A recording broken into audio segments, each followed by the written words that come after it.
Denne video er en beskrivelse af de 8 steps i kommunikationsstrategien. Step 1. Step 1 går ud på at identificere målgruppen.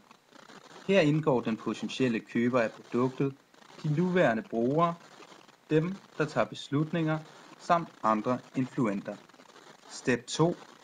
Step 2 går ud på at identificere kommunikationsmålene. Dette kan man dele over i 4 hovedområder. 1. Vække behovet hos kunden. 2. Gør opmærksom på brandet, og kunden skal kunne genkende brandet. 3. Brandets mulighed for at ramme behovet. 4. Skabe et behov for at købe produktet. Step 3. Dette går ud på opbygning af kommunikation. Her gælder det om at lave en strategi for sit budskab til målgruppen.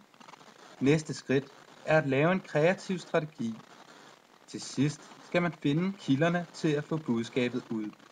Dette kan blandt andet ske ved firmaer, der benytter sig via kendisser.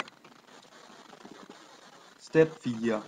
Step 4 går ud på at vælge de rette kommunikationskanaler.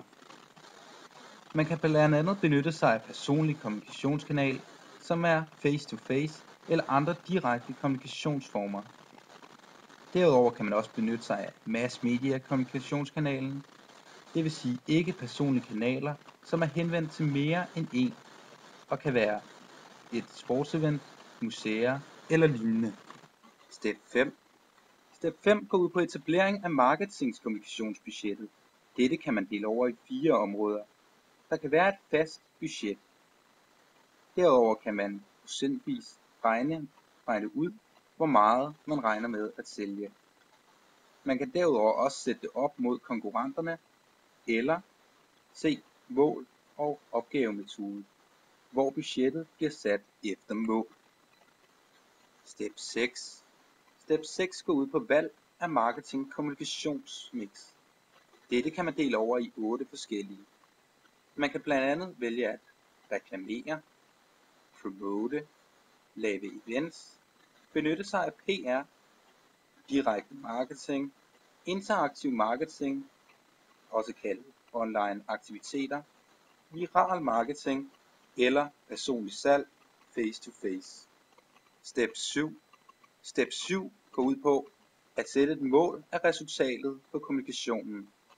Man benytter promotion og reklame og sætter det op mod slutresultatet. Step 8. Step 8 går ud på styring af kommunikationsproces. Her gælder det om at se på hvilken metode man har brugt og hvordan man ønsker at komme videre. Dette var beskrivelsen af de 8 steps, og vi takker af herfra.